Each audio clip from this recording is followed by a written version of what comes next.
সোমবার রাতে ইসরায়েল অধিকৃত অঞ্চলের আকাশে দেখা গেল খুবই অদ্ভুত দৃশ্য। একটি বড় জ্বলন্ত অগ্নিগোলক, তার চারপাশে ছোট ছোট অসংখ্য আগুনের বল আকাশ থেকে নামছে ইসরায়েলের ভূখণ্ডের ওপর। এই দৃশ্য গোটা পৃথিবীতে চাঞ্চল্যের তৈরি করেছে। এরপরই জানা গেছে ইরান এমন এক মিসাইল ব্যবহার করেছে যার ক্ষমতা যেমন অবিশ্বাস্য তেমন মারাত্মক। ইরানের এই মিসাইলে ব্যবহৃত হয়েছে ক্লাস্টার মিউনেশন প্রযুক্তি। ইরান আগেই জানিয়েছিল তারা এমন কিছু ব্যবহার করবে যা আগে কখনো দেখা যায়নি। তার প্রথম ঝলকই বোধহয় দেখা গেল সোমবার রাতে। এ ধরনের মিসাইল ঠেকানোর সক্ষমতা প্রচলিত এয়ার ডিফেন্স সিস্টেমের খুবই কম। ইসরায়েলও পারেনি ঠেকাতে।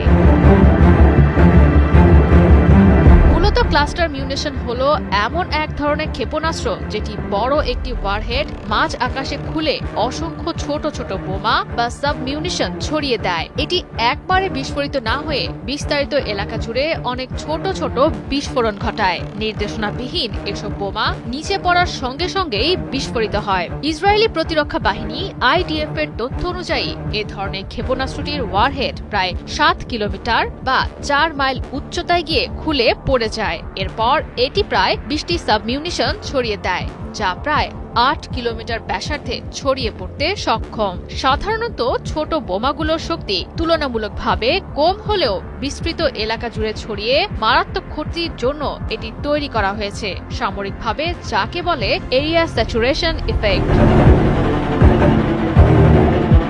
সোমবারের আঘাতকে কেন্দ্র করে অনলাইনে ছড়িয়ে পড়া একটি ভিডিও ফুটেজে মধ্য ইসরায়েলের আকাশে দেখা মেলে ক্লাস্টার মিউনিশন ক্ষেপণাস্ত্রের। ইসরায়েলি গণমাধ্যমে প্রকাশিত তথ্য অনুযায়ী ক্ষেপণাস্ত্রটি হামলায় ধসে পড়েছে অন্তত 4টি অ্যাপার্টমেন্ট ভবন। ধারণা করা হচ্ছে আশেপাশের একটি আশ্রয় কেন্দ্র ভেদ করে ক্ষেপণাস্ত্রটি ঢুকে পড়েছে। IDF এর অভিযোগ, বেসামরিক এলাকায় সর্বোচ্চ ক্ষতি সাধনের জন্য ঘন বসতিপূর্ণ এলাকায় ক্লাস্টার মিউনিশনটি নিক্ষেপ করেছে ইসরায়েল। একে যুদ্ধাপরাধ বলে উল্লেখ করেছে ইসরায়েল। হেব্রনের আকাশে দেখা মেলা ক্ষেপণাস্ত্রের আঘাতে শিশুসহ 5 থেকে 6 জন আহতের খবর জানা গেছে। তবে অনেক সময়ই এর সাবমিউনিশনগুলো বিস্ফোরিত না হয়ে মাটিতে সক্রিয় অবস্থায় থেকে যায়। পরবর্তীতে এগুলো সৃষ্টি করে ল্যান্ডমাইনের মতো দীর্ঘমেয়াদে প্রাণঘাতী ঝুঁকি, যা সাধারণ মানুষের জন্য খুবই বিপজ্জনক। আন্তর্জাতিকভাবেও নিষিদ্ধ ক্লাস্টার মিউনিশন ক্ষেপণাস্ত্র বেসামরিক মানুষদের জন্য ক্ষতির কারণ হলেও ইরান এবং ইসরায়েলের কেউই ক্লাস্টার মিউনিশন নিষেধের পক্ষে নয়।